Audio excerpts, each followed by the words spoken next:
Good morning, everyone. Welcome along to the Blood Red Morning Bulletin, your place every weekday at 10 a.m. for the latest Liverpool FC news, exclusives and transfer rumours. You join me, Patrick Smith, as I'm your host for today, alongside Liverpool.com writer Dave Comerford. Dave, how's things? All good, yeah. It's nice to see the transfer activity starting to ramp up again after a bit of a quiet period on that front. Yeah, it was a bit of a lull. This morning we were expecting to be talking about Jordan Henderson's departure, Conor Bradley's extension, but news has just broken, literally, as we were about to go on air. A very, very reliable source, Belgian journalist Sacha Tavolieri, he writes in Belgium. Liverpool have made a second bid for Romeo Lavia, officially sent this morning. It's reported to be a £45 million deal, bonuses included. Now, basically, Dave, this is big news, isn't it? Indeed, a second bid. We knew this was going to happen. Do you think this could be the one that tips the iceberg? Hopefully. Southampton obviously want 50 million for Lavia. They know that Man City can come in next year with 40 million. So I guess there's an element of compromise that has to be necessary here because this is more money that they than they could get next year for Lavia. And when you saw the original package that was proposed, which I think was in the region of sort of 37 million, all told, and you saw that Southampton wanted 50, this kind of offer, kind of something escalating up to 45, looked like it might be the sensible middle ground for the two parties. Just based on almost the wording of the reports as well, you wonder if it is the kind of figure that they could accept, and now it's going to basically come down to, we'll work within that framework. We just want to kind of negotiate the right sort of payment structure, payment plan at this point. So fingers crossed that's the one that makes the breakthrough, because I think if you Klopp, you want Lavia. Obviously, I think the squad's flying out to Singapore today. Ideally, you would want him on that flight. That's, out of the question now. But if you can get him in kind of in time to maybe feature in that second friendly against Bayern Munich, I mean, that's probably the ideal situation from this point. So I think there's a bit of urgency on the Liverpool side, and hopefully they can hash something out pretty quickly. Yeah, I mean, it's a big, big development, isn't it, Dave? I mean, the fee as well at £45 million. Do you think that's a fair price for him? When you touched on it there, what great young talent he is and the player he will become. Are you happy with the fee at £45 million if they accept that one? Well, I mean, I've previously spoken on these, streams about having slight reservations just in terms of the player, not having maybe that much experience relative to someone like Bajcetic. And I don't think it's a perfect deal. I think it's a deal that is maybe a little bit more risky than other deals Liverpool have done, just in the sense that, if you're going to rely on Lavia to be your starting number 6, I think that is a gamble. If they brought him in as a backup to Fabinho, I think, it wouldn't necessarily have been a gamble. I think it would have been much more of a safe bet.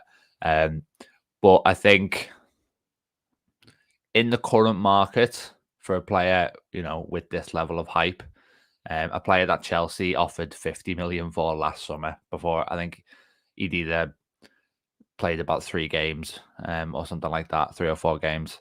For Southampton, and Chelsea were bidding 50 million for him, making a verbal offer. I think you have to say it's a decent price in the context. It does feel like a bit of a risk, but obviously you look at it and say whether he'll live up to that price tag in this season. I think you're not 100% sure, but certainly in the long term, you'd expect him to do so. And if Liverpool are willing to invest that much and put that much faith in a 19-year-old player, then I suppose you can look at it in an exciting way as well, because they must think of him as a truly generational talent. Yeah, of course. I mean, that scouting network, as you say, at Liverpool are amazing. They would never underestimate a signing. And the reason I called you Ben at the start of the show is actually this morning with other Liverpool.com writer Ben Bokshak. He recorded an interview with one of Lavia's youth coaches in the Belgium setup and the Anderlecht setup. That's going to be going up later, everyone, on the Blood Red YouTube channel. So make sure you watch that one, because it's a very, very interesting interview about the profile of Lavia. And I think he compared him to some very high-profile players, the levels he can reach according to his young coach. So it's a very exciting signing for Liverpool on that front. Just on the defensive midfield positions then, Dave, Paul Joyce has just tweeted that he expects Fabinho to be on the plane to Singapore. Now, they're still trying to hash out a deal, Liverpool, of course, with Al Ittihad. I think it is for Fabinho, the club. I'm getting the club's names confused. I think it's Ittihad for Fabinho. But he's set to travel with the squad to Singapore. Now, do you think there is a case, Dave, where this deal could potentially stall and they think, you know what, the market is very depleted? You touched on that with Lavia. I personally think the reason they're going for Lavia is because the number 6 market is a pretty poor one at the moment. Now, obviously, Declan Rice, Tonali and Ugarte are out of the equation. There aren't actually many options left for players to sign in that defensive midfield role, so maybe a 19-year-old Lavia is the best way to go. But it's an interesting one that Fabinho is set to go on the plane with them to Singapore, Dave, isn't it? Well, just looking at the tweet, I think it says, as it stands, Fabinho won't be travelling to Singapore with Liverpool. Yeah, and that the deal's progressing and the parties are committed to getting it done. And I guess, if you're Liverpool at the start of the window, you would have wanted Lavia to be in as he's kind of a short-term option to put some pressure on Fabinho. People talked about that not really being the case last year, not really having that. And then kind of step in as the long-term successor.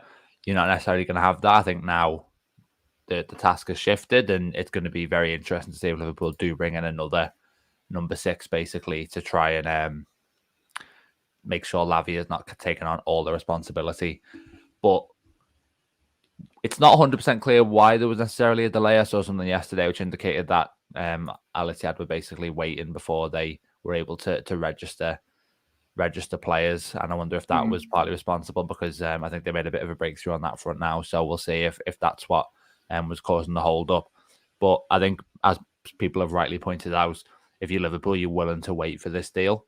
Yeah. Because I don't see it necessarily. I mean, people talked about Fabinho rejoining training. Maybe he would have gone on that flight to Singapore if there hadn't been this progress. But to me, I don't think there was necessarily a way back. It wouldn't feel very sort of Jurgen Klopp-like to kind of reintegrate a player off the back of him asking to leave like that. So when you tested the market in Europe, I think you would have found that you were struggling to get 25 million. I think you would have had to sort of have, pushing up to 25 million with add-ons or something like that. So it's a much better deal than you could have got elsewhere. So I think maybe in other scenarios, Liverpool would have been like, you know what, no, let's pull the plug on this one and look elsewhere. In the case of this particular deal, there was definitely reason to kind of stick it out and try and work to find a solution. And that looks like the way it's heading at the moment. Yeah, I mean, as we said, multiple times last season, I think we'd have snapped your hand off for 40 million for Fabinho. The way he was playing, his legs have gone. I mean, it's difficult to call it and difficult to say because everyone had a poor season last year. But I'm going to put that me misreading the tweets down to juggling many plates this morning. There's a lot of news going on, so sorry for my poor reading of that tweet, but Dave very well cleared it up. Anyway, let's move on then to another Saudi Arabian departure. It's Jordan Henderson. We're expecting this to be the main talking point this morning, Dave. Obviously, there's a lot more breaking news happened within the last 10 minutes. But basically, so 12 hours on from Jordan Henderson announcing his departure. I'm not sure things may have changed in the last 15 minutes, as so much has. But neither Liverpool nor Al Ettifaq have confirmed the move, have they, Dave? I mean, it's all very strange, isn't it? We saw that video of him training with them yesterday. What on earth is happening with this move? I think it's basically just been bizarre from start to finish, this one. Honestly, just the way it's played out. And I think Henderson certainly hasn't covered himself in glory, to put it mildly. And the goodbye video he did, I think we all saw the photo of him on the Anfield pitch, and we assumed that was going to be something done in conjunction with the club. I remember when Ruben Neves left Wolves earlier in the summer to go to another team in the Saudi Pro League, he was he kind of recorded a video that they put out on the club channels, and it was very similar to what Henderson did. But he's kind of done that, it seems, kind of with his almost individual media team or something like that. I'm not 100% sure on this, but yeah, I think as Richard says in the comments as well, the video itself felt very kind of like PR like, to be honest. You were watching it didn't necessarily feel like, I mean, he was clearly reading off a script. He was clearly reading, is the thing I was going to say, yeah. We don't know if he wrote that script himself, but either way, to be honest, it did kind of sap the emotion out of it. And I think that in a way speaks to this whole situation and how it feels, because I expected it to be a lot more kind of, grandiose, a lot more emotional when Henderson did leave Liverpool. This is kind of, dating back a few years, just thinking about the kind of legacy he might have. But to be honest now, I think, as I saw someone put it on Twitter yesterday, it feels like a bit of a shrug at the moment. And that it really has just petered out in a way that I don't think is good for anybody. Yeah, I mean, there's obviously huge moral questions around this movie, isn't there? I mean, he's moving to a country where you can face criminal punishment just for being gay. After he was he's a huge voice for the LGBT community within Liverpool. I mean, I don't think he'll ever shake that from his legacy now. That's obviously a huge stain on that part. But I mean, we've spoken about that at length. I want to talk about in terms of on the pitch, because the circumstances he left in there. I mean, it's weeks before the season starts. He actually looked in the shape of his life, Dave, didn't he? And he was ready to fight for his place in the team. Do you think he's taken the easy way out? Because there's a lot of calls on social media that he's just sort of completely copped out and run for the money. To be honest, it kind of feels like that. I mean, maybe we'll learn more about what the full story, the full background to this move was. But I think Fabrizio Romano said that, Klopp told him when they had talks that he wasn't going to be as sort of involved this season, that his game time was going to be limited.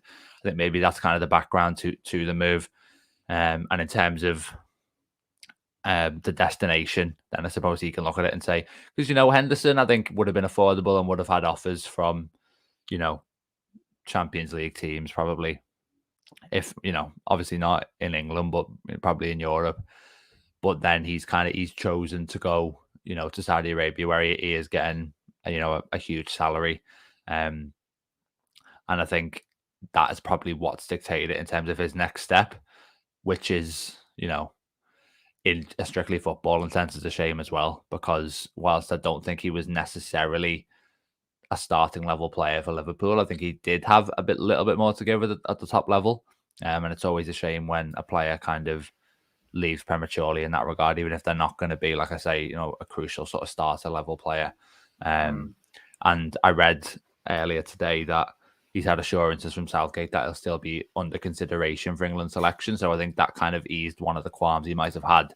But to be honest, I think Southgate is probably just saying that as a bit of a platitude. He's telling him what he wants to hear, yeah. Yeah, exactly. Because to be honest, the state of the Saudi league at the moment, I mean, yeah, there's going to be kind of a handful of stars in there, but it's not going to be remotely competitive enough to kind of, tune a player up as much as they'll need for the Euro. So to be honest, I think Henderson's international career is probably as good as over at this point. And maybe in that sense, he'll live to regret the move. Yeah, I think he will. I mean, I've caught snippets of the Saudi League last season, and from what I've seen, it just looks like an exhibition match at times. When you've obviously got those world-class, big money players playing alongside lesser-known Saudi players. I mean, obviously they're decent enough. It's one of the top leagues in Asia. But the level there, I think Southgate is just telling Henderson exactly what he wants to hear. But I mean, the other talking point with this move then, Dave, is obviously the Liverpool captain is leaving the club. The Liverpool vice-captain left the club at the start of the window. So who do you think are the best people to fill those positions? Obviously, there are some obvious choices for the captaincy, but the vice-captaincy could be an interesting one, couldn't it? Maybe looking ahead to the future. Yeah, I think the vice-captaincy is the more intriguing one here. Like, for me, it's clear-cut Van Dijk has to be club captain because, I mean, above all else, if Van Dijk's third in the captaincy pecking order and the two people ahead of him leave and then he doesn't become captain, then that is like a slap in the face to him. And then you're just risking kind of creating a sort of internal situation when you simply don't need to, because I think Van Dijk is, more than suited to being that captain, and he's already won the armband several times already. The vice captaincy, I think maybe the natural pick would be Robertson. I think he's fourth in the pecking order. I'm not entirely sure. But then you've got kind of quite a few people who could make a claim as well. Alisson, for example. I think Mohamed Salah. Also, I think, if you're talking about looking to the future there, Trent Alexander-Arnold, I suppose, it is the one that you'd sort of look at and say, he'd probably sort of figure in that role long term as the club captain. So maybe you kind of give him that responsibility now. So yeah, that'll be interesting. I think my money would probably be on Robertson just in terms of that natural progression, but it'll be interesting to see what the new kind of leadership group looks like, because now it's had two people taken out of it. So naturally there'll be a couple more players maybe stepping up, and that can only, I think, be a good thing in the sense that people will start to find their voice, people who are maybe a little bit kind of further down the pecking order in that regard, and hopefully kind of you keep the kind of healthy squad dynamics in the dressing room because of it. Yeah. You've sort of touched then on the point I wanted to make today on this captaincy, because obviously, I mean, the obvious choice for me too is Virgil van Dijk. He is going to probably become the captain. But is there a case, though, correct me if I'm wrong, I think when Gerrard got the captaincy, he took over from Herpia. I might be completely wrong on that.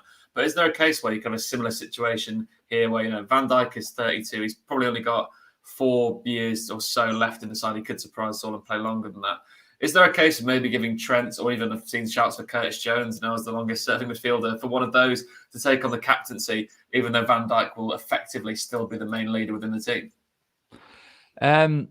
I see where you're coming from, but I just think that it's fine to kind of have a sort of a shortish term captain. To be honest, like I don't think it's going to cause too much disruption for Van Dijk to take it on until the point where he kind of moves on, and then to give it to Trent. And maybe if Trent is the vice captain, you've got kind of the more natural succession there. But I think in the short term, it should be Van Dijk, because I think also Liverpool fans and the manager would just have more trust in him as a leader. I mean, the other day in that game against Greuther Fürth in pre-season, there wasn't many people in the stadium. There was only probably a few hundred there, if that. So you could pretty much hear a lot of what the players were saying to each other. And literally the one voice that was loud and everyone else always you could hear, more than everybody else's was Van Dijk's. And other players kind of relatively quiet in comparison. So I think he's already recognised as the de facto captain. And I think it just makes kind of an infinite amount of sense, to be honest, to kind of give him that role. And then maybe in a few years' time, when he is moving on, like I say, then you have the discussion about somebody else. But I don't think there's any problem with giving it to a player who's in his 30s at the moment. Yeah. I mean, it's a haunting throwback to behind closed doors, wasn't it, with Virgil's voice booming around. But you can't avoid it, can you? It's so imposing. Imagine playing against that. Well, it must be like, obviously, playing with him, the support you get. So, Van Dijk is the obvious choice for me. I agree with you. As much as there are calls maybe to give it to Trent and Jones to try and give them a boost, I think you just give it to Virgil. He's the leader now, isn't he? He has been, I think, for a long time anyway. Just lastly then, Dave, we'll quickly touch on Conor Bradley. There's reports that he's going to sign a new 3-year deal. He's had a very tidy pre-season, hasn't he? Very good going forward. Looked relatively solid in defence as well. Do you think he deserves the contract? Yeah, I do. And obviously rewarded for that loan at Bolton last year where, as loans go, that was absolutely brilliant. Not only the volume of football he played, but the attack and returns he got from kind of I think it was a wing back position that he was playing. I've got quite a lot of sympathy, I think, for Bradley, because he's come back from what is his first season of playing, regular men's football. And now they've basically thrown him into one of the most complex kind of tactical roles in the team, kind of in that hybrid position. That I suppose would be good for kind of his kind of tactical understanding and his kind of evolution in that regard. But it's going to be interesting to see kind of who is. Me and James Martin did a whole Liverpool.com podcast about this, about what Liverpool are going to do when Trent isn't playing.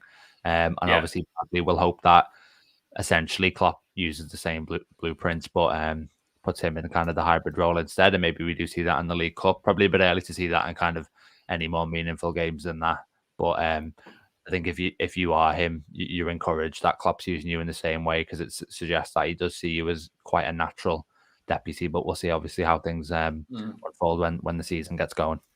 No, he's definitely the right mould of player, and he's got that attacking skill set. He's great on the ball and going forwards. But do you think he's the right option to have as a backup right now at Liverpool? Because I think a lot of our listeners and supporters would be unhappy for us to go into the season with Conor Bradley as Liverpool's backup right back. I mean, are you expecting them to sign someone, or do you think this extension maybe hints that he is going to be the backup this season? I think the extension definitely does hint at that. I don't think they will sign anyone. I think it's probably a mistake not to do that, to be honest. I think they could have done with probably a couple of defenders in there, but it looks like if they are going to get one, it'll be kind of that left-sided centre-back option instead. So, yeah, in an ideal world, you would have a more specialist option there. I just don't think the money will be there, unfortunately, given the amount that's being spent in other positions and stuff. So, you kind of back him. I would have felt probably more comfortable with Calvin Ramsey, just because, he maybe had Obviously, last season was very disruptive, but he felt like it was a little bit further ahead. Obviously, he's now gone out on loan, and Bradley's the one who's going to get that opportunity. So we'll see. I mean, obviously, as well, we don't necessarily know how Liverpool are going to play it. There's a possibility that they keep one of the reasons they've kept Joe Gomez this summer, for example, is because he might be able to do it. So yeah, we'll see how that one works out. I think there might be sort of a surprise or two in store as well with what Liverpool do when Trent can't play. Yeah, I think it does into that as well. I think Conor Bradley will be that back at right back. I don't think they'll sign anyone as well. It's interesting, though, the comparison between him and Ramsey, because aside from obviously Rangers and Celtic, I don't actually think the Scottish League is that much more competitive than the top end of League One. Obviously, it was a pretty tough League One last season, and Conor Bradley was one of the best players in the division, clearly stood out. So I actually think he'll do pretty well. I think he'll surprise a lot of people this season when he plays, because I think he's a very exciting young talent. I mean, really good going forward, as you said.